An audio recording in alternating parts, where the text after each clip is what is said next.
Welcome to the 2020 Pasadena Festival of Women Authors online. I'm Nora Morley, the chairperson for the 2020 festival. Although we were unable to hold our event in person this year due to the coronavirus, we are so happy to present all 7 of our festival authors online in videos like this one.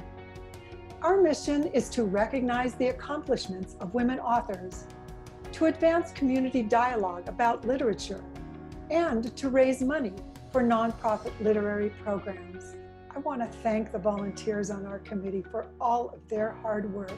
Since the first year in 2009, they have presented over 55 authors and have raised over $350,000 for grants to the community. With the proceeds of our 2019 event, we were able to make grants to the One City, One Story program at the Pasadena Public Library, the Pasadena City College Writer-in-Residence, Visiting Writer, and Summer Creative Writing programs, the Pasadena Senior Center Masters in Learning program, the PEN America Emerging Voices Fellowship program, and Writer. The signature of our festival is that our authors tell us their personal story, the story of their journey as a writer and as a woman. First, our author will be introduced by a member of our author selection committee. Then the author will speak about her journey. And lastly, there will be a question and answer session. Before we go to our author stories, I would like to thank our sponsors for their generosity. Our lead sponsor at the publisher level, Clifford Swan Investment Counselors, and our sponsors at the editor and novel levels. We hope that you'll consider making a donation and purchasing our authors' books through the links at the end of this video or by going to our website. And now, enjoy this author's story. Hello. My name is Betty Sargent, and I'm delighted to introduce you to Madeline Miller, author of the international best-selling novel, Circe. Every now and then, a book comes along that simply knocks your socks off. That's what happened to me when I first read Circe. It is filled with whimsy, vivid characters you either love or hate, and captivating prose that hooks the reader right from the very first page. I literally had trouble putting it down, and so did Ann Patchett, who calls this, and I quote, an epic spanning thousands of years that's also a keep-you-up-all-night page-turner. When I finished it, I decided to do a little research. It turns out that Madeline Miller is a scholar who happens also to be blessed with an exceptional gift for storytelling. She received her BA and MA in classics from Brown. She has taught Latin and Shakespeare to high school students for the last 20 years, had 2 children, and also managed to find time to go to the Yale School of Drama to study the adaptation of classical texts to modern forms. It paid off. Her first novel, The Song of Achilles, was an international bestseller and has been translated into 25 languages. It won the Orange Prize for Fiction. Circe launched at #1 on the New York Times bestseller list and remained there for 16 weeks. In fact, 2 years after its hardcover publication, Circe was still on the LA Times bestseller list. It has sold well over 500,000 copies, and breaking news, it's now being adapted as a miniseries for HBO. So, who is Circe? She's an immortal nymph from the Odyssey who invents witchcraft when her mean father, Helios, god of the sun, banishes her to a deserted island. She's a quick study and easily becomes master of her newly discovered dark art, witchcraft. When Odysseus and his randy soldiers land on her island, she turns his men into pigs. But Odysseus, he wins her heart and opens her mind to the thought that being immortal may not be what it's all cracked up to be. People magazine says, quote, in prose of dreamlike simplicity, the ancient stories and characters are reshaped by truths that modern women can finally speak about: sisterhood and sexism, rage and rape, and most exquisitely, motherhood. Circe is a triumph of storytelling, a celebration of indomitable female strength in a man's world. It gives me great pleasure to introduce the brilliant scholar and author, Madeline Miller, who will tell us the story of her journey as a writer. So please join me in welcoming Madeline Miller. Madeline? Betty, thank you so much for such a lovely, lovely introduction. I am really thrilled to be here and to be celebrating women's voices. Well, we are thrilled to have you, and that's an understatement. We can't wait to hear about your journey as a writer. So take it away. Hello. My journey as a writer really has sort of two pieces to it, but they both begin with my mother. So I'm going to start with her. I started loving classics when I was about 5 years old. That was when my mom started reading little pieces of the Iliad and the Odyssey to me as bedtime stories. Now, since that time, my mom has gone on and gotten a master's in early childhood education, and she's actually horrified that she did that. But I think it was a sign of how well she knew me, because I fell in love with these stories. And she would read me little pieces about Odysseus, pieces about Achilles. And it was really a piece about Achilles that first gripped me, because I remember her reading the first line of the Iliad to me, which goes, "Sing, goddess of the destructive rage of Achilles," and just being completely hooked. I immediately wanted to know, who is this Achilles? Why is he so angry?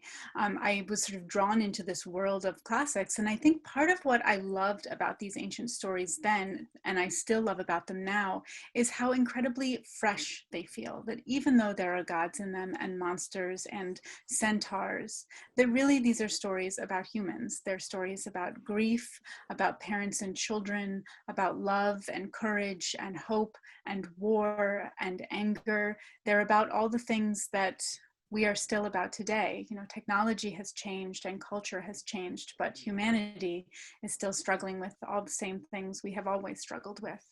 So for me, part of the pleasure of classics is in looking into them and finding something that feels like it could be from this morning.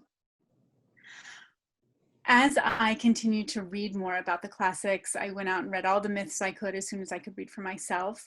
And I went off to high school, and I found this wonderful Latin teacher who saw how completely obsessed I was with these myths. And he said to me, you know, if you really want to learn ancient Greek, I can teach you. And I said, yes, please. So he started teaching me ancient Greek. And in about a year, we were able to start reading the Iliad together. And this was this huge moment of revelation for me, because I had thought that I loved the Greek myths up to that point, but getting to read them in the original language. And of course, the Iliad and the Odyssey are poems. And, you know, when they were originally performed, they were actually sung and accompanied by music. And that music is so present in the poetry and in the language. And I just completely fell in love with that. So I knew heading off to college that I wanted to continue to study classics as literature. I wanted to dive into that poetry and never come out.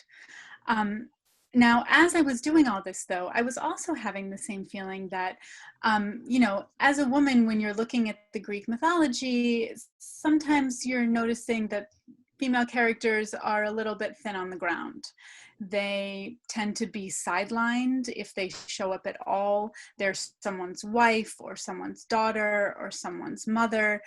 Sometimes if their story is really exciting, they might get to die in it to motivate the male hero.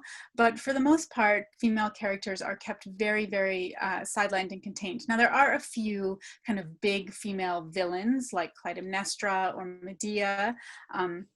I happen to love both those women, but they have to be punished for their power and for their strength by the end of their story. So I was always kind of looking for interesting female characters and sort of wanting to crack open some of these female characters and say, okay, well, that's the male heroic tradition version of them, but how might they look if we sort of took it from their perspective. And one of the characters that always, always spoke to me was Circe. She is the witch in the Odyssey who turns Odysseus's men into pigs. And I first encountered her actually in English in 8th grade when I was reading the Odyssey. And I remember thinking, wow, a witch who turns men into pigs? Now that is the kind of character I want to get to know. And so, when I started finally digging into her, though, I realized that actually she is still very sidelined. Even though she has this amazing backstory, we never learn even the most basic things about her in the Odyssey. Like, for instance, why is she turning men into pigs? Odysseus, theoretically the most curious man in ancient literature, never asks her, and Homer never tells us. So even as I was loving this material, I was also noticing all the silences, the stories that were not being told, the stories of women, the stories of slaves, the stories of these characters who, are really being kind of pushed to the sides. So all that was kind of going on in my mind. I ended up going to college, and I did get my degree and my master's in classics.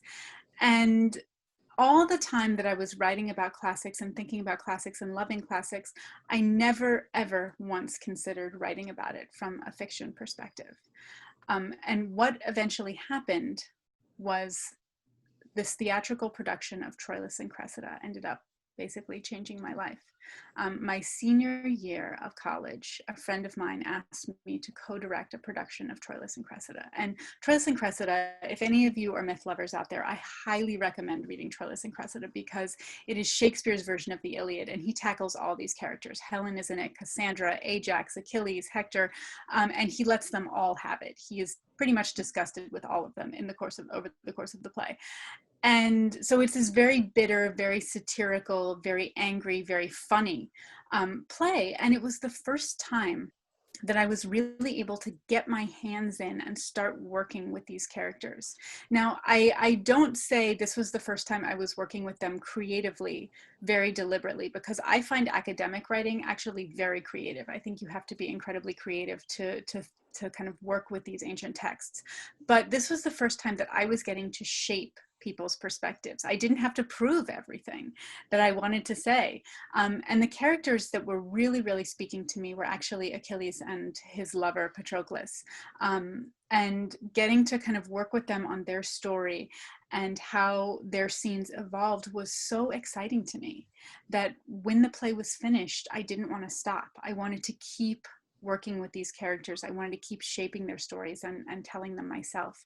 And so it was really on the heels of that I sort of, almost in a trance, opened up my laptop and began writing The Song of Achilles, which was my first novel. Now, at the same time that all that was happening over here with classics, over here, I wanted to be a writer. And I had actually been writing since I was a child. I loved telling stories. I loved writing down stories. There were a lot of dinosaurs in them, a lot of fantastical elements. But as I got a little bit older into sort of high school and college, actually, I was mostly focused on contemporary literature. So my models were Margaret Atwood and Toni Morrison, James Baldwin, Isabel Allende, Amy Tan, Laurie Moore. These were the people whose books just completely changed my life. Reading them felt so exciting to see people use language and tell stories the way they were using language and telling stories. So at the same time that I was studying classics over here, I was completely steeped in contemporary literature. And that was really where I saw my models. And so when I was in college, I actually started writing a novel. It will never see the light of day. Anne Patchett talks about how when you start writing, you have to kind of like turn on the tap and let the sludge run out. So that was my sludge novel. I was sort of working through all this stuff about what it means to try to write a novel and how storytelling works, how language works. I was trying to find my voice. But the closest it came to classics is that one of the characters was a Latin teacher. That was as close as I got. Otherwise, it was totally contemporary. And so then this play happened, Troilus and Cressida, and these two things started coming together. And I thought, maybe I could write about classics. But when I started doing it, it felt incredibly transgressive. I was actually really afraid to tell any of my classmates or any of my professors or any of my peers that I was working on this, because I thought that they would think it was either frivolous or ridiculous or offensive in some way. Now, I have a slightly different perspective on that now, because now I have come to realize that, of course, these myths and these stories live because they are retold, and that there is no definitive version of these stories. You know, you can talk about Homer's version of a myth, or Virgil's version, or Ovid's version, or, you know, Shakespeare's version, and then Margaret Atwood's version, Derek Walcott's version, kind of on down through the centuries, but there is no final definitive version of a myth. And really there shouldn't be, because they are organic, living, growing things.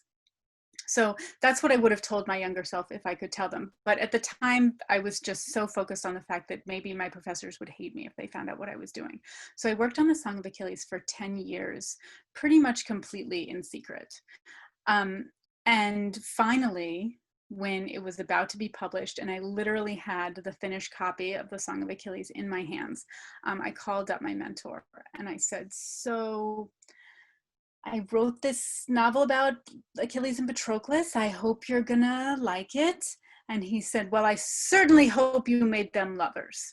And I said, oh, I did. I did make them lovers. Actually, maybe you're gonna like the book. And as it turned out, he did, and he was incredibly supportive. And actually, the world of classics has been very supportive.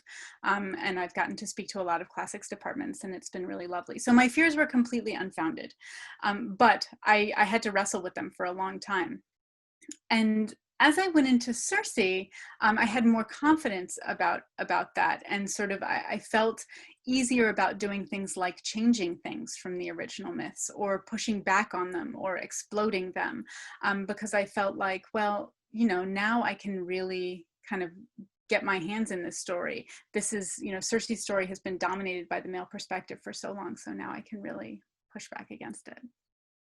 But the final thing that I sort of want to talk about, those are sort of the two threads, writing and classics. And I talked about my mom and the writing part. And that's what I want to go back to, is how my mom fits into the writing part. Because first of all, she was always incredibly supportive of me as a writer, but also as a reader. My mom was the one who was taking me to the library every weekend, where I would come out with a stack of books this high and read my way through them over the course of the next week, and then go back and get the thickest books I could find. She would take me to the bookstore and let me get books there. She herself was a librarian, so, you know, the love of books was deep in our household, but she always supported me as a reader and letting me explore pretty much any book I wanted to read. And she also encouraged me as a writer. But the main encouragement she gave me as a writer actually was something that I remember from high school. And it is something that has really, I think, allowed me to become a writer, which is that when I was in high school, so I have to admit something a little bit unsavory about myself here, which is that when I was in high school, I would often write the paper the night before. And I would not, you know, put a ton of editing work into it. In fact, it would sort of all come out in a big rush. Maybe I would, you know, edit it for typos the morning of, print it out, and hand it in to the teacher. Now, I tended to do pretty well on these papers. I would get an A or an A-, and I would say to my mom, look, I got an A on that paper. And she would look at it and she would say, yeah, but if you had worked on it, that would have been a better paper. And at the time, I was so frustrated. I was like, but Mom, I got an A. Well, I didn't have to work on it. I got an A. And she's like, but is that the best paper that you could have written? And that really stayed with me as I started to work on my own writing, because what my mom was really doing in that moment is she was saying, you have to take ownership of your own work. What the rest of the world thinks of it is kind of irrelevant. Do you think you did the best job? Did you pour yourself into that? Did you come up with your own idea and work on it as hard as you could and turn in something that was the absolute best you could do? And with those early papers, the answer was no, definitely not. And so a shift started to happen where when I was working on my academic writing, my papers for school, I would start them 2 weeks in advance, and I would work on them, you know, the whole time, and I would really edit them and think about them. And the more I did that, the more I began to take pride in what I was turning in. It wasn't just about getting that A from the teacher. It was about feeling like I feel like I really said something. I feel like I had something to say in that paper, and I expressed it and I put it all together, and here it is. So I really credit my mom with sort of breaking me from that very childish way of thinking into this way of thinking that is really how artists have to think. That this is not about what everyone else thinks. This doesn't matter whether or not I get an A out in the world. I have to get the A for myself. So I just am so grateful to her for the classics part and that writing part. Now, all of this kind of fed into Circe in an interesting way. And as a writer, I am never sitting around and thinking, which character should I write about from Greek myth next? It's the character that has gripped me from the beginning. That's the character that I write about. And so Circe, as I mentioned, had been kind of with me since I first read about her when I was 13 and really interested in this character. But one of the things that kept appealing to me about Circe as I studied her over the years, as I returned to the Odyssey and the Iliad, was the fact that she herself was an artist. That as a witch, her witchcraft is totally distinct from her divinity. So yes, she's a goddess, she's the daughter of the sun god, but she is kind of the lowest of the low in terms of her divine power. She really can't do very much. But as a witch, she is really powerful. And the difference between divinity and witchcraft is very interesting in Greek mythology, because divinity is the Shazam type of power. It's, I make something happen very quickly, and there it is, and it's done. Whereas witchcraft comes out of skill, experience, knowledge, dedication, and hard work. It's about digging up the right herbs, knowing how to mix them together, knowing the right time to harvest them, knowing the right words to say in the spell, sort of thinking about what your intention is of transforming the world. And I really did not intend some of the early chapters of Circe developing her magic to be a metaphor for my writing, but they definitely are, as I realized in later, as I was editing them, I thought, these sections sound very familiar. And that's because I think that for me, I was drawn to Circe as an artist, as someone who really works at her craft. She is constantly trying to do better. She's constantly trying to learn more, and she's never afraid to throw her whole self into it. So I think it is no surprise that the character from Greek myth that I was most drawn to was this character who is really rooted in working on her craft. Now, one of the other things about Circe that I found really interesting was the fact that her story gets told in the Odyssey from Odysseus's perspective. It gets told from Odysseus telling, so a lot of the Odyssey is, just told by the poet, but the part with Circe is told by Odysseus himself when he's staying with some people and he's trying to impress them. So what I started to think about, and this is sort of where the academic side comes in, and really the two pieces of me, the sort of writing side and the academic side, end up having to work together whenever I'm working on a novel. So, the writing side is all of this reading I've done. It's the craft, it's the working hard, it's the refining and the thinking. But the academic side is sort of finding my way through the thorny issues of the text. And one of the things that my academic side was pointing out to me as I was looking at Circe is that if Odysseus is telling this story about Circe, why do we believe anything he has to say?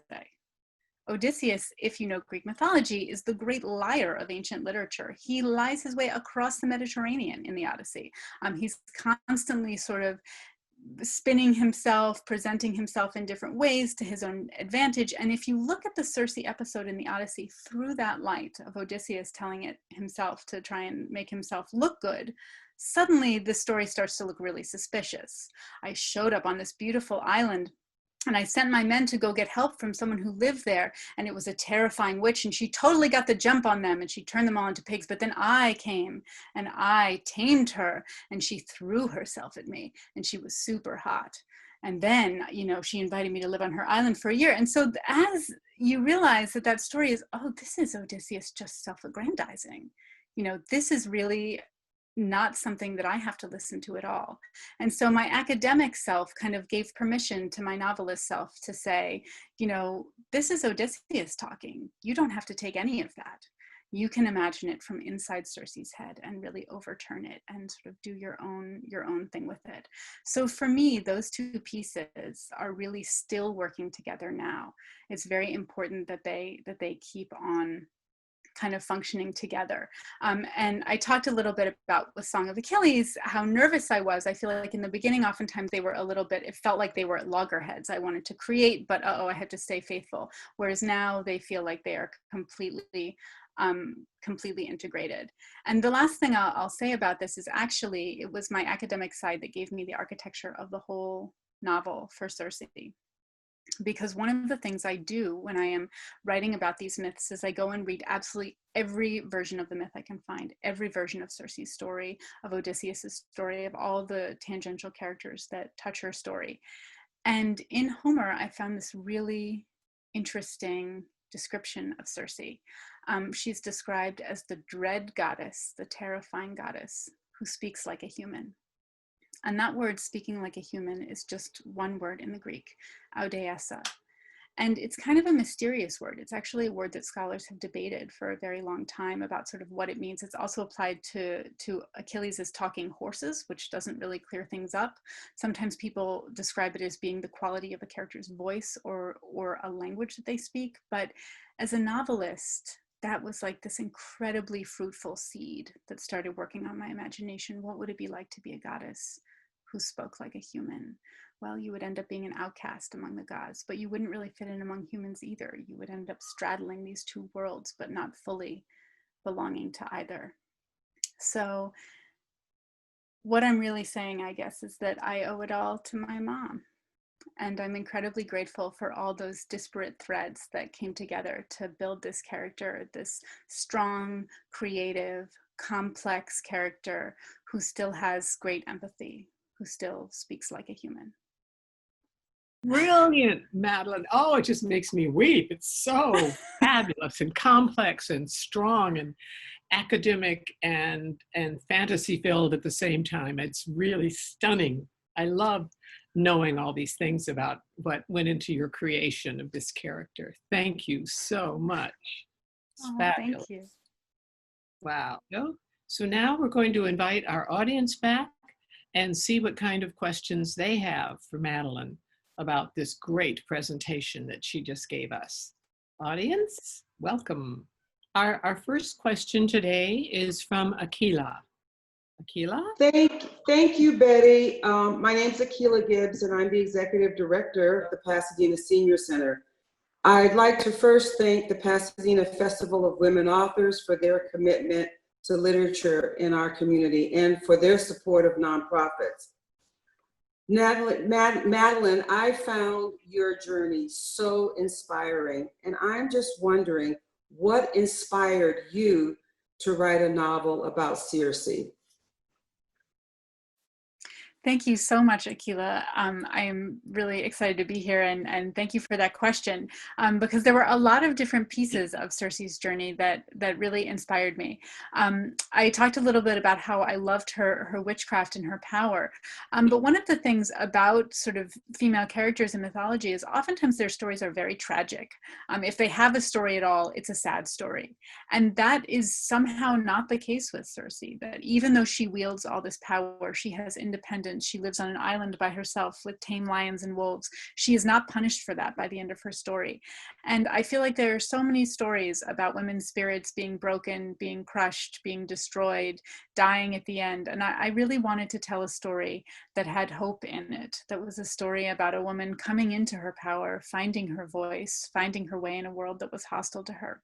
So in some sense, I think what really drew me to Circe was the fact that she didn't have an unhappy ending that was already written into the mythology for her. There was sort of space there to create her. I was also really interested in this part of her that was human. I've always really been drawn to characters with a lot of empathy. My first novel, the main character there, Patroclus, is a very empathetic person. And I think empathy is actually one of humanity's greatest strengths. And I think it will save us, I hope. And so Circe is the character who, I talked a little bit about the line where she's the dread goddess who speaks like a human. And what that came to mean to me is that she has the ability to feel for other people, unlike most of the Greek gods. If you know mythology, you know that the Greek gods are pretty much horrendous. They are selfish and cruel. They are only interested in themselves. If you offend them, they'll punish you and your children and your children's children. Basically, if we were going to get diagnostic about it, we would call them sociopathic narcissists. And Circe is not like that. You know, she has this piece of her, you know, we see her in the Odyssey. Yes, she is very frightening in the first part of that episode. And usually if people remember her, they remember the pigs. Obviously, it's very dramatic. But what gets remembered less often is that after she and Odysseus come to an understanding, she says to him, I see that you and your men are exhausted. Stay on my island and heal as long as you need to. And she's absolutely right. They are exhausted. They've been traveling for 2 years, trying to get back home after 10 years of brutal and crushing war. And Odysseus leaves that war with 12 ships. And by the time he lands on Circe's island, he only has 1 ship left. All his other ships, all his other men have been destroyed. And she sees that pain in him. And she basically takes him and his men in for a year. And so I love the fact that, you know, there was this healing, benevolent, caretaking side of her, even in the original Homer. It just oftentimes gets forgotten because it's not as dramatic as the pig part. So I love the fact that she was an artist. I loved her empathy.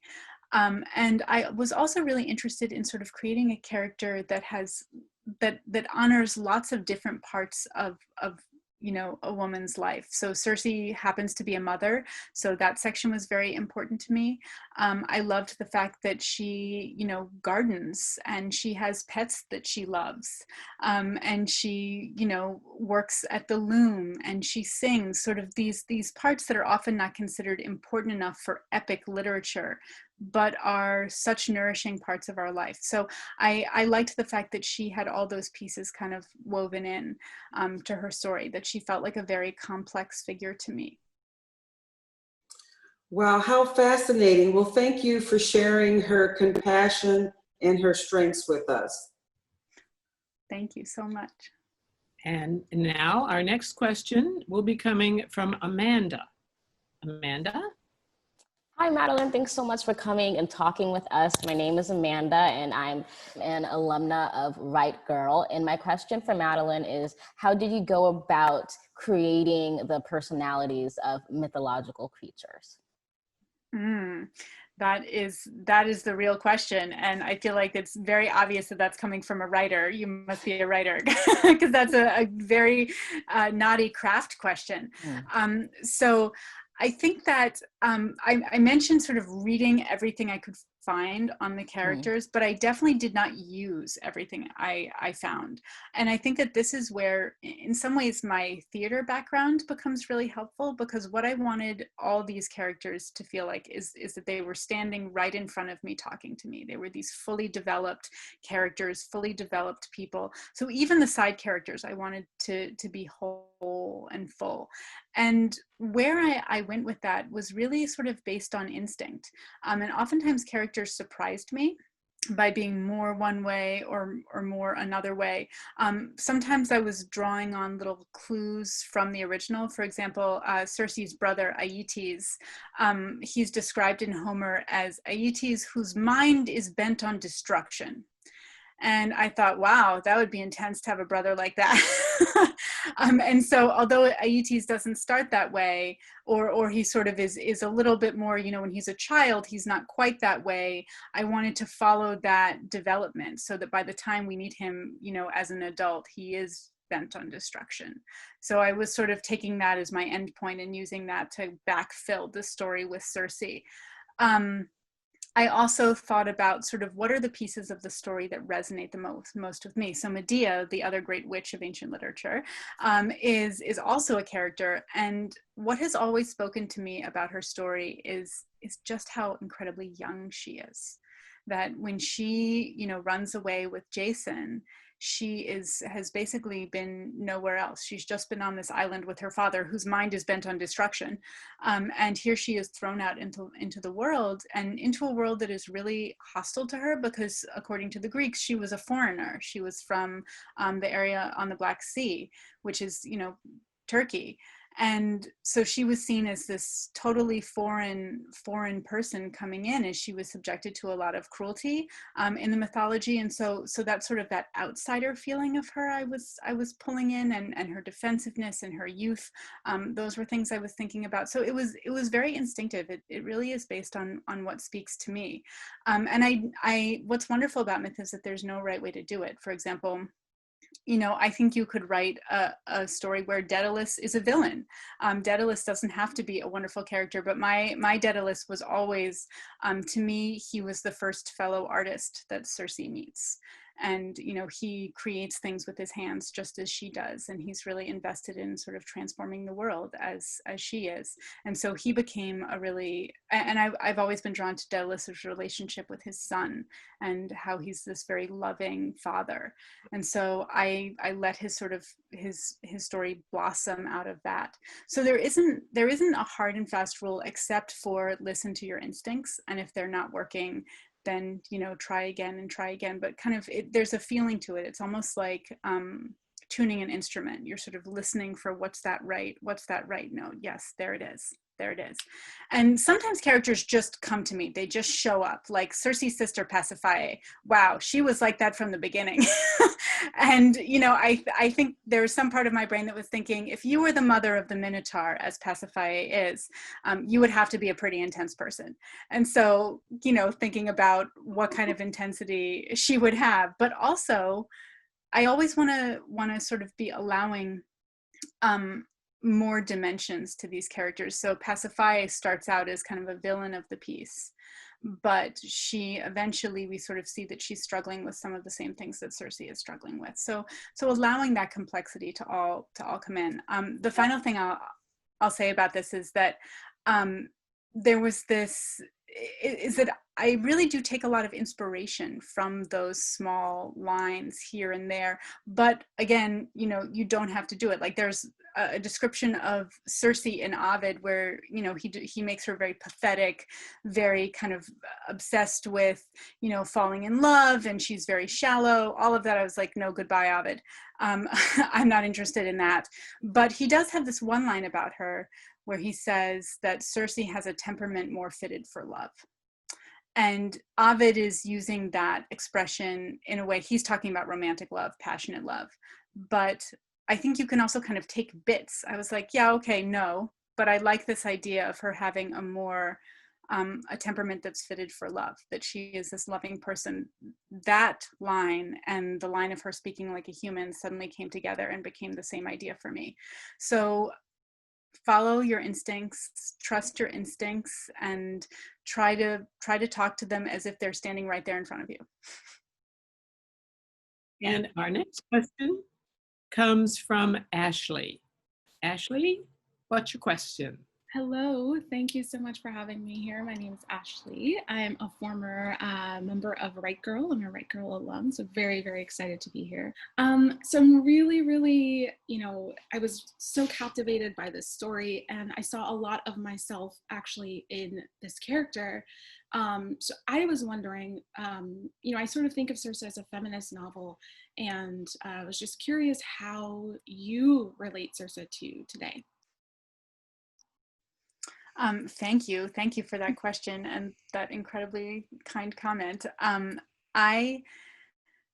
I absolutely see Circe as a feminist novel, 100%, and it was always sort of a feminist project. It was about giving voice to this woman who is living something that I think a lot of women can identify with, which is, trying to find their voice in a world that is not going to give them space to speak unless they take it or they find a place for it.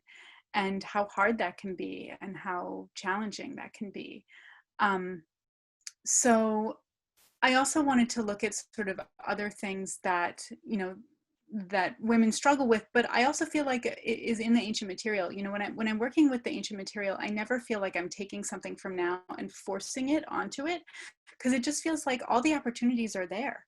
They're all right there in the story. And so one of the things I wanted Circe to struggle with was actually internalized misogyny, which is where, you know, in a world that is hostile to women, women are hostile to other women sometimes. And they're taught that, you know, they need to denigrate other women. And so Circe in the beginning has some very sort of negative attitudes towards some of the women around her, and she has to kind of work through that and realize that, oh my gosh, why, you know, we're not enemies. This is something that I've been taught, but I have to kind of let go of it. And the most dramatic moment where that happens is where she's angry at the man she's in love with, Glaucus, but instead of lashing out at him, she lashes out at the woman he's in love with instead of her. And so, you know, I feel like that's a classic example of that internalized misogyny. So looking at that, I feel like the relationships between that Circe spends a lot of the novel looking for people who will let her be herself, and she eventually finds that in the figure of Penelope in particular, and she's been kind of looking for female friendship. And so I knew that Penelope was there kind of waiting at the end of the novel, which was really nice. These two complicated women, these women who are both artists, who have both survived a lot, and have, you know, are really observant and savvy about the world while still being vulnerable. So I love just allowing not just Circe to speak, but all these other female characters. And then of course, I think any society that is oppressing 50% of its population, i.e. all the women, it's not just 50%. It's, you know, that men are being forced into roles that they don't want to be in either. And part of sort of deconstructing that and trying to make a better world is about acknowledging, you know, that too. So Telemachus for me was really struggling with that. He looks at his father. Telemachus is the son of Odysseus. And he looks at his father's life and all he sees is just like blood and death and destruction. And he doesn't want to follow that path. He wants to try and find a different path.